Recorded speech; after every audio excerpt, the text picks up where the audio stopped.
A Teologia de Paulo. Aula 6. Estruturas fundamentais. Escatologia e Cristologia. Introdução. Nesta lição continuaremos a ver as estruturas fundamentais da pregação de Paulo. Prosseguindo nosso estudo, destaquemos que, segundo as suas cartas, o caráter escatológico da sua pregação é determinado inteiramente pelo advento e revelação de Jesus Cristo. Em outras palavras, sua escatologia é cristológica. A abordagem do apóstolo e a sua compreensão da história procedem da sua fé em Cristo. Assim, as estruturas fundamentais da sua pregação devem ser abordadas somente a partir de sua cristologia. Há uma interdependência vital entre escatologia e cristologia nos seus escritos. 1. O caráter cristológico da escatologia de Paulo. A pregação de Paulo é controlada por sua compreensão de que Deus cumpriu na história as suas antigas promessas feitas através dos profetas de Israel. A história, assim, chegou ao seu fim. Os últimos dias já raiaram. Os eventos decisivos que trouxeram a realização deste momento histórico climático são aqueles relacionados com a vida e obra de Jesus Cristo. Sua encarnação, morte, ressurreição e exaltação inauguram a etapa final da série de eventos histórico-redentivos da intervenção de Deus no mundo. Este conceito está patente em várias passagens das cartas de Paulo, algumas das quais já mencionadas em aulas anteriores.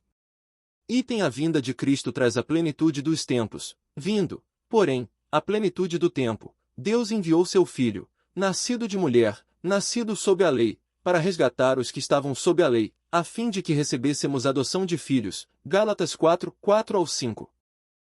A revelação do mistério é a manifestação e o advento de Cristo, pelo que, quando ledes, podeis compreender o meu discernimento do mistério de Cristo, o qual, em outras gerações, não foi dado a conhecer aos filhos dos homens, como, agora, foi revelado aos seus santos apóstolos e profetas, no Espírito. Efésios 3, 4-5, ver também 2 Timóteo 1, 9-10.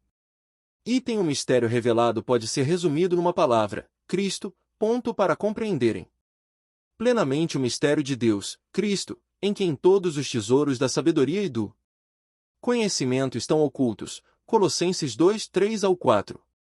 Assim, podemos dizer com segurança que o evangelho que Paulo prega é o evangelho da inauguração da hora da salvação, que ele chama de o evangelho de Cristo. Romanos 15, 19. 1 Coríntios 9, 12, 2 Coríntios 2, 12. 2. O caráter escatológico de sua cristologia. Semelhantemente, podemos dizer que a cristologia de Paulo gira em torno dos fatos escatológico-redentivos acontecidos em Cristo. Essa é a base de sua pregação. A realidade histórica dos eventos cristológicos, encarnação, morte e ressurreição de Cristo, formam o fundamento do seu querigma. 1 Coríntios 15, 1-4. 14, 19.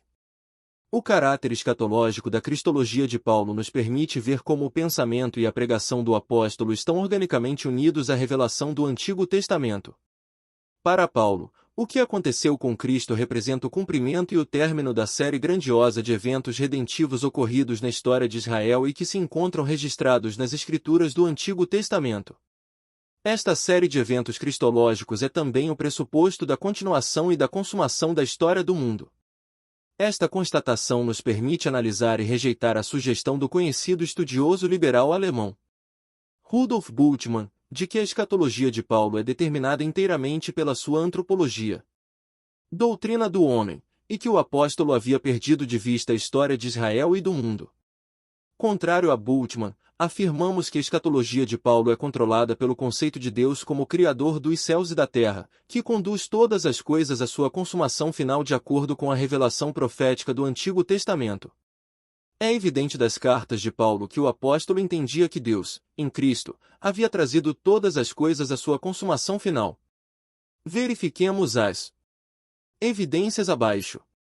1. Paulo proclama Cristo como cumprimento das promessas de Deus feitas a Abraão, a semente na qual seriam benditas todas as famílias da terra. Leia Gálatas 3, 8, 16, 29.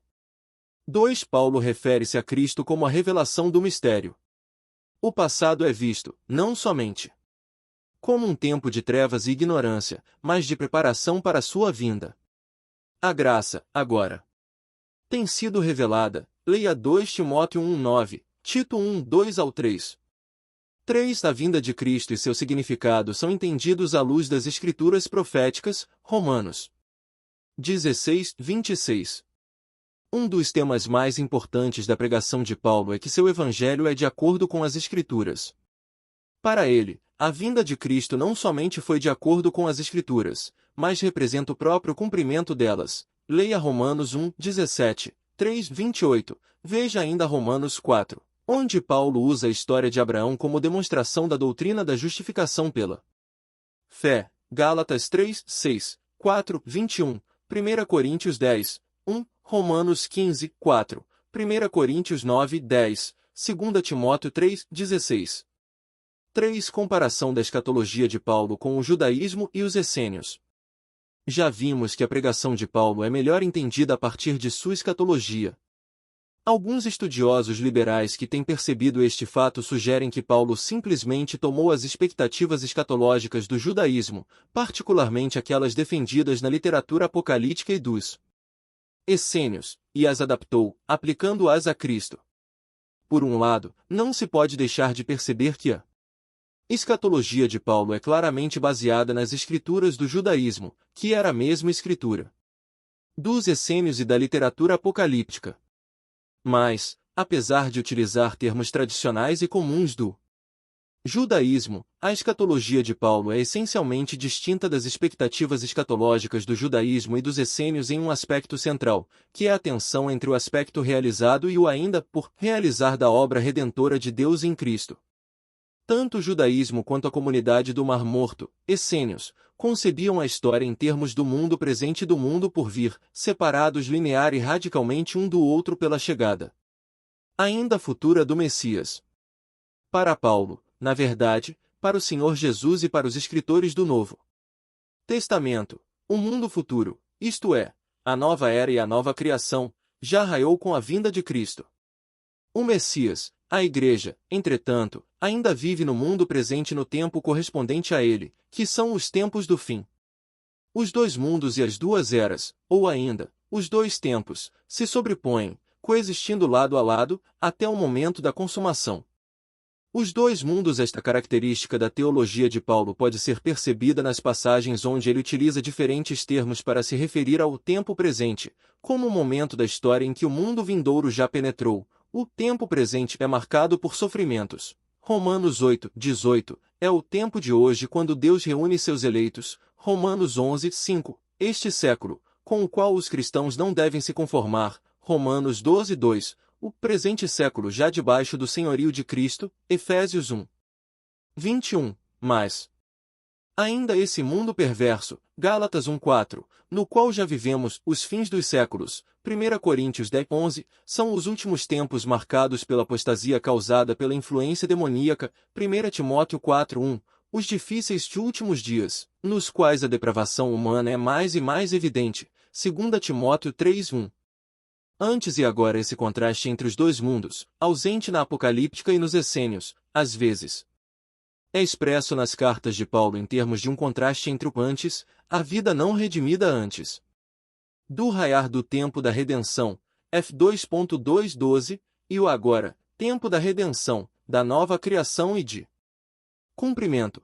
Confira 2 Cor 6.2, F2.13, RM 3.21, 2 Cor 5.16, confronte com 1 PD 2.10. Em resumo, podemos dizer que na escatologia de Paulo, o presente e o futuro se sobrepõem. A vinda de Cristo representa a penetração da era futura na era presente. O diagrama abaixo, baseado naquele elaborado por G. Vos e usado por G. Lade e outros, nos ajudará a visualizar melhor a escatologia de Paulo em sua distinção à apocalíptica e aos essênios. É importante observar que Paulo não nos dá em seus escritos uma explicação estruturada para o esquema escatológico dos dois mundos representado acima. Precisamos insistir que esse esquema faz parte de nossa tarefa de tentar entender e sintetizar o pensamento do apóstolo.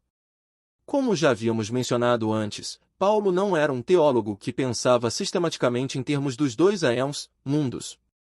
É melhor entendê-lo como um pregador do Cristo que veio e que ainda virá. Essa é a razão pela qual ele pode falar em termos do presente e em seguida do futuro, sem preocupar-se com a dificuldade que sua pregação, a princípio, possa causar. É a revelação de Jesus Cristo como o Messias prometido por Deus a Israel que determina e cria sua consciência histórica e escatológica, e não o contrário. Talvez o ponto seguinte ilustre mais claramente esta relação entre cristologia e escatologia nos escritos de Paulo, que é o conceito de Cristo como o primogênito de entre os mortos e o último Adão. 4. O primogênito de entre os mortos. Para Paulo, o novo de Deus tem sua inauguração, não em um ponto específico da vida e obra de Cristo, mas no envio de Deus de seu Filho, nascido sob a lei, nascido de mulher, Gálatas 4:4, 1 Timóteo 3:16. Entretanto, o evangelho pregado por Paulo tem seu ponto de partida e centro na morte e na ressurreição de Cristo. Partindo desses eventos, Paulo olha retrospectivamente para a encarnação e pré-existência de Cristo e prospectivamente para sua exaltação e sua vinda. Sua compreensão plena dos atos redentores de Deus na história parte do evento central da morte e ressurreição de Jesus Cristo. Esse evento lança luz e esclarece a história antes e depois de Cristo. Leia 1 Coríntios 15. 3-4. Aqui, Paulo declara que as antigas promessas redentoras de Deus nas Escrituras encontram seu cumprimento na morte e ressurreição de Cristo. É de grande importância notar a centralidade da morte e da ressurreição de Cristo no pensamento de Paulo. Esses dois eventos formam uma unidade inseparável e se interpretam mutuamente. A morte de Cristo é interpretada à luz de sua ressurreição e sua ressurreição à luz de sua morte. A ressurreição de Cristo. Reflitamos um pouco mais sobre a pregação de Paulo quanto à ressurreição de Cristo. Alguns aspectos fundamentais podem ser destacados. 1. A ressurreição de Cristo, como Paulo a entende, significa a erupção da nova era no sentido real e histórico-redentivo do termo, e não somente no sentido ético, pensamento liberal, existencial, Bultmann, e forênsico, alguns reformados. 2. Também é preciso destacar que a importância que Paulo dá à ressurreição de Cristo não é somente resultado de profunda reflexão posterior que fez, mas acima de tudo, de revelação divina. 3. Jesus é o Cristo, e portanto, a sua ressurreição é diferente daquelas ressurreições anteriores, que foram eventos isolados. A ressurreição de Cristo representa o amanhecer do prometido tempo da salvação e da nova criação, a transição decisiva do velho para o novo mundo, 2 Coríntios 5:17, veja o verso 15 também. Primogênito, primícias e princípio. É à luz dos pontos acima que Paulo chama Jesus de o primogênito, Romanos 8:29, as primícias, 1 Coríntios 15:20, e o princípio, Colossenses 1:18. Como primogênito, Cristo não somente ocupa uma posição de honra e dignidade entre seus irmãos, mas vai adiante deles, abrindo-lhes o caminho, unindo seu futuro ao deles. Romanos 8:29, Colossenses 1:18. 2. Como princípio, Cristo é o pioneiro, o inaugurador que desbravou o caminho. Nele, a grande e final ressurreição já teve início e tornou-se realidade. Esse sentido é bastante similar ao de primogênito. Em Cristo, o mundo ressurreto amanhece na realidade presente. Cristo traz a luz, a vida e a imortalidade. 2 Timóteo 1:10. 3. Esse conceito está presente também no termo as primícias dos que dormem, embora levemente diferente. Como primícias, Cristo não somente é o primeiro da ressurreição, mas representa toda a ressurreição, como as primícias de uma colheita. 5. O último Adão. Sugiro que leia Romanos 5:12-21 antes de prosseguir. Por último, consideremos as expressões o último Adão e o segundo homem que Paulo aplica ao Cristo ressurreto, 1 Coríntios 15:45. Nesta passagem o apóstolo faz um contraste entre Cristo e Adão. Ali Cristo é chamado de o último Adão e o segundo homem. Essas expressões são típicas do caráter escatológico do pensamento de Paulo. Como o último Adão, Cristo é o inaugurador da nova humanidade. Foi pela ressurreição que ele se tornou o último Adão e o segundo homem. 1 Coríntios 15:21, 22, 45. Em Romanos 5, Paulo mostra que Adão e Cristo se contrapõem como os dois representantes das duas eras, a porta de entrada de dois mundos distintos, o da morte e o da vida. Como representante uma dispensação e uma humanidade inteiras, Adão serve como um tipo daquele que haveria de vir. Romanos 5,14, ou seja, do segundo homem e da era representada por ele. Assim como o proto-pai trouxe pecado e morte ao mundo, assim Cristo, por sua obediência, isto é, por sua morte e sua ressurreição trouxe vida para a nova humanidade. Conclusão: podemos dizer, em resumo, que a pregação de Paulo de que o grandioso tempo da salvação amanheceu em Cristo é determinado acima de tudo pela morte e ressurreição de Cristo. É nesses fatos que a era presente começa a perder seu poder e domínio sobre os filhos de Adão e que o novo começa a impor-se. Todas as demais dimensões do pensamento de Paulo espalham-se a partir desse foco central e retornam a ele para reflexão constante. É daqui que Paulo parte e é para cá que ele sempre retorna. A unidade de sua teologia pode ser encontrada aqui, na sua escatologia, a consumação da obra redentora de Deus em Cristo. Ler Paulo a partir desta perspectiva pode se tornar uma experiência libertadora e refrescante para nós.